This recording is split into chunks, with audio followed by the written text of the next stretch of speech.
Oke, penasaran gak sih lo sama mobil yang baru servis berkala 20.000 kilometer sejak 4 tahun dibeli? Yoi, ini adalah salah satu vlog tentang salah satu mobil gue yang super duper ultra mega jarang dipakai sejak beli dari baru. Mau tahu kayak apa kondisi mesinnya? Karena terakhir servis berkala 10.000 kilometer itu di tahun 2019. Alias terakhir servis berkala itu udah 3 tahun yang lalu. Innova itu belinya Juli 2018. Dan itu asli, bukan settingan odometernya ya, karena memang itu mobil jarang banget dipakai. Udah gitu parkirnya ada di dalam garasi, dan di depan garasi ada mobil. Jadi makin jarang kepake lah itu mobil. Kalau lo cek, bodinya itu masih full kaleng. Cuma emang rada buluk karena ya itu jarang dicuci, nggak pernah di salon. Dari beli itu belum pernah di salon. Shock breakernya tuh masih empuk banget dan bannya masih tebel. Dan karena ini manual, koplingnya itu masih enteng pakai banget. Intinya, itu mobil cuma ngabisin buat bayar pajak aja. Singkatnya, gue booking servis tunas Toyota Raden Inten. Ya, ya kayak biasa aja, kayak biasa gue servis gitu. Di otak gue ya, sebuah Kijang dengan mesin dari pabrikan besar kayak Toyota ya nggak bakal ada yang aneh lah. Buat lo yang mau tahu apa aja yang perlu diganti, servis Innova bensin 20.000 itu cuma ganti oli, filter oli, sama gasket aja. Sisanya cuma kayak cek rem, cek radiator, cek aki, cek lampu, dan lain-lain sebagainya. Lo juga bakal ditanyain keluhan terkait mobil lo. Kalau gue, karena plat nomor belakangnya berisik, gue minta di setting ulang tuh.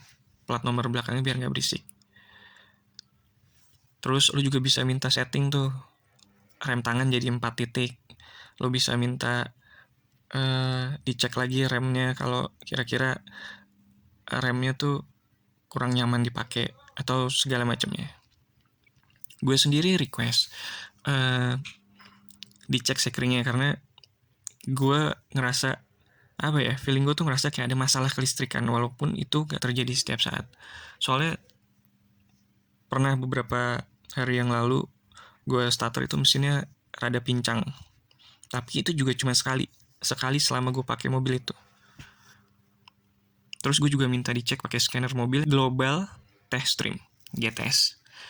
Jadi kalau di scan pakai alat itu bisa kelihatan mana yang error, mana yang malfungsi di sensor-sensor mana aja.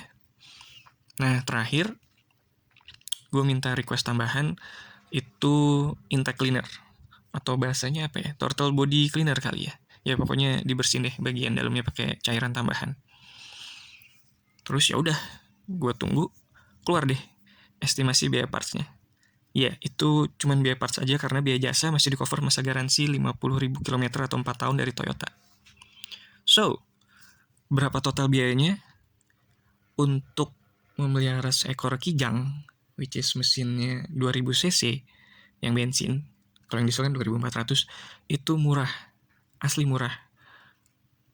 Nggak nyampe 1 juta, 900 ribuan, sekitar 900 ribuan lah. Itu pun karena gue minta tambah pakai throttle body cleaner atau intake cleaner yang harganya 230 ribu sendiri. Jadi kalau nggak pakai intake cleaner itu cuman sekitar 600-700 ribuan. Udah gitu karena gue booking ada tambahan diskon parts 5%. Asik kan? Gak banyak yang tahu nih kalau kita booking service di Toyota, sehari atau beberapa hari sebelum masuk bengkel resmi itu kita dapat diskon tambahan. Terus gue tanda tangan, serahin mobil sama service advisor, mobil dicek, gue ke ruang tunggu di atas. Sampai akhirnya saat nunggu servis, gue gak sabar. Gue turun dari lantai 2 ke ruang cek mobil. Dan memang saat itu udah hampir selesai prosesnya, cuman masih ada beberapa proses yang belum selesai. Terutama pemakaian throttle body cleaner atau intake cleaner tadi. Dan ternyata Innova yang kelihatannya biasa-biasa aja, gue pakai enak-enak aja, itu mesinnya kotor banget guys. Waktu dikasih intake cleaner itu asapnya ngebul semua. Dan pas saringan bensinnya dibersihin, asli itu bensinnya udah kayak Coca-Cola basi. Hitam sehitam-hitamnya. Hitam udah kayak panci gosong yang dicelupkan raka deh.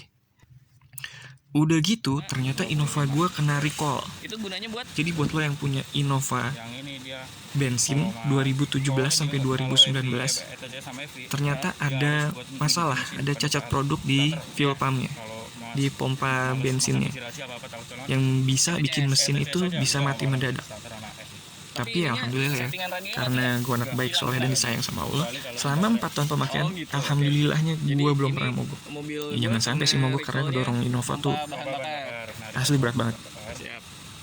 Cuman barangnya belum ada. Satu-satunya masalah yaitu beberapa hari yang lalu gue starter mesinnya kayak pincang. Dan pernah emang mesinnya tuh kayak borosnya tuh parah banget nih. Kayak cuman Bebas ya? dari jalan raya gue masukin ke komplek gue tuh bisa habis perempat tangki bensin. Dan ya gue gak tahu itu karena fuel pump atau karena apa. aman. Sip. Ini lagi dibuka ya? Tapi secara keseluruhan aman. Innova gue masih halus, masih nyaman dipakai. Dan akinya akinya tahan 4 tahun. Gila gak sih itu? Padahal itu mobil paling nyala cuma seminggu sekali atau 2 kali. Itu juga kadang cuma dipanasin doang, kadang cuma dipakai jalan sebentar doang. Asli emang mesin sama parts racikan Toyota tuh udah kayak badak cap kepala batu. Badaknya tuh kebangetan.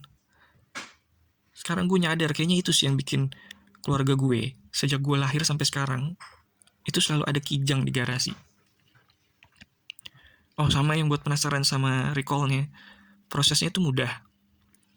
Cuma nanti STNK lo difotokopi sama pihak bengkel, terus dari pihak bengkel akan ada pengajuan ke Toyota Pusat, nunggu sekitar beberapa hari, terus udah deh langsung dipasang. Untuk pemasangan fuel pump itu juga cuma 2 jam dan semuanya gratis. Kalau ada yang bilang Toyota itu mesin badak, itu bener. Kalau ada yang bilang Toyota partsnya gampang, itu bener banget. Kalau ada yang bilang Toyota servisnya termasuk recall yang nggak pakai ribet, itu asli bener kuadrat. Segitu aja. Assalamualaikum warahmatullahi wabarakatuh.